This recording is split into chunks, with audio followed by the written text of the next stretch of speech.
So this episode, we're going to talk about how supercars are a scam and a built C5 Corvette is going to expose that scam to the entire world, plus be twice as fun.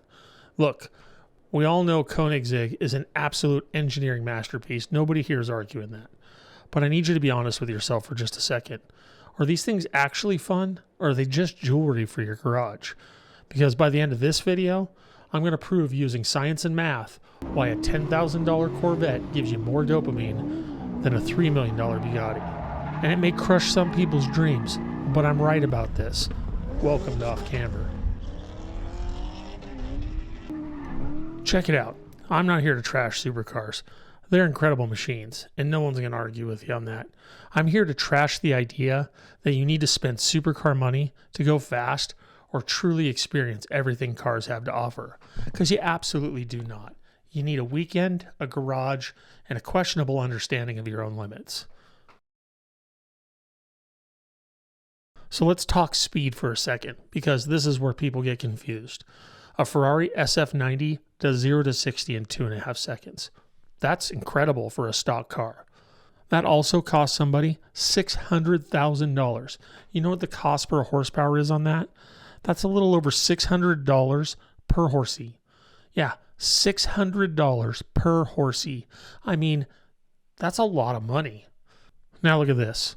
A $10,000 C5 Corvette, it's already making 350 horsepower to the crank, bone stock.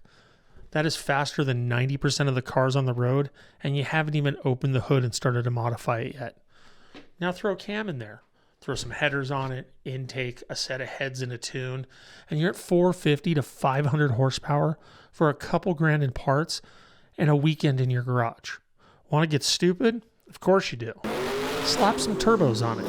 You can get 550 to 600 for under 20 grand total and be totally safe on stock components. Want more than that? Get some forged internals, turn the boost up. But for that 600 horsepower, that works out to about $30 a horsey. Ferrari guys paying 20 times more than that per horsey. 20 times. And here's the thing that really stinks. That Ferrari showed up finished. That guy learned nothing.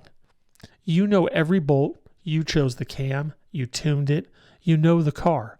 You broke the car at 11 p.m. on a Thursday night, fixed it by Saturday morning because the event that you wanted to bring the car to was Sunday, and you ain't no quitter. That car is yours in a way his never will be.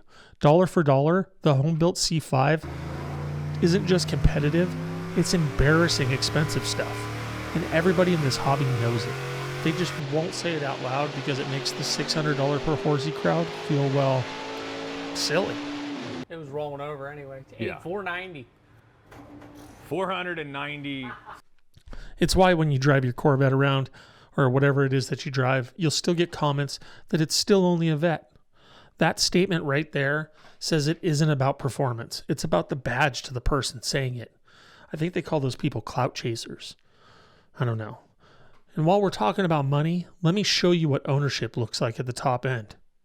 See this? That is a $20,000 oil change. That's not a joke. That is a real receipt for real oil going into a real engine. You know what I can build for $20,000? Well, a 600 horsepower C5. And that's going to bring us to the part nobody's going to talk about. The anxiety of owning a hypercar. Owning one isn't car ownership. It's actually probably more like a hostage negotiation. You're afraid to park it. You're afraid to drive it in the rain. You're afraid some kid at Cars and Coffee is going to lean on it with a belt buckle. And now you're out $9 grand for a quarter panel respray. Meanwhile, I'm back at home, rolling the fenders flat on my car with a fender roller that I bought from Eastwood so that my wheels will fit correctly. I wonder if Bugatti owners roll their fenders when they lower their cars. I don't know. What? You know what that is? Being able to do that to your own car? That's what you call freedom. That's the freedom to actually drive your car. The freedom to push it harder than you normally would push anything else. The freedom to not care if it rains. And then you don't need a guy in white gloves to change your oil. I bet they don't get to play the perfect pour game when their oil gets changed. Depreciation? Don't even start.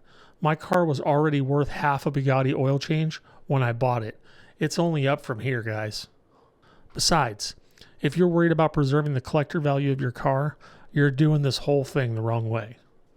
If you're still here, hit subscribe. I brought cookies.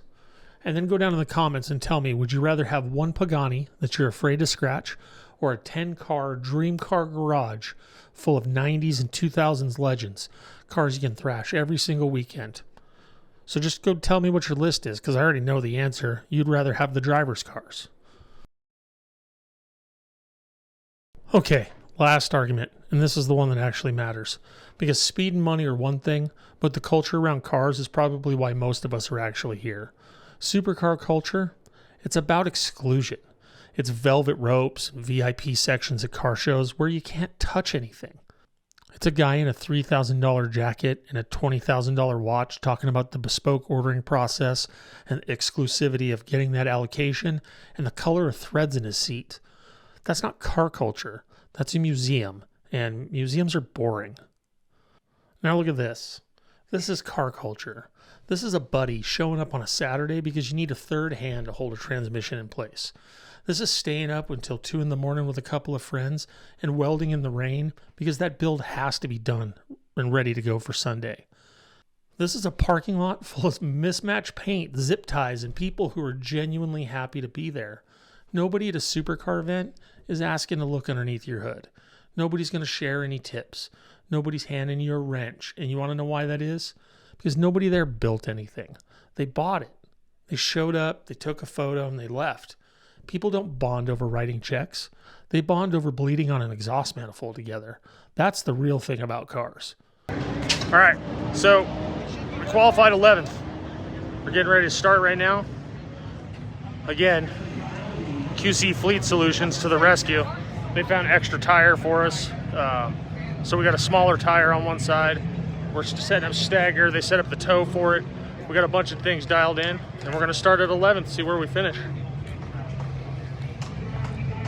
So here's the verdict. A $3 million Bugatti is an absolute engineering achievement. I respect it, but it's not yours. You didn't build it. You didn't choose the cam. You didn't stay up till 3 a.m. chasing a boost leak. You didn't call your buddy in a panic because you dropped a bolt inside the intake manifold. You didn't learn anything from it except for how to write a check. For 20 grand and some weekends, you can build something that runs 9s in the quarter mile, sounds like the apocalypse, and is genuinely and terrifyingly yours. And that connection, that thing that you feel when you turn the key on something you put together with your own hands, that's not for sale. Not for 3 million, not for 30 million. You want speed? Modify it. You want a community? Get out there and earn it. You want a car that's actually yours? Build it. Don't buy it. Want to see more? Make sure to check out this video right here. Thanks for coming. We'll see you next time on Off Camber. And don't forget to like, comment, subscribe. Those cookies don't buy themselves.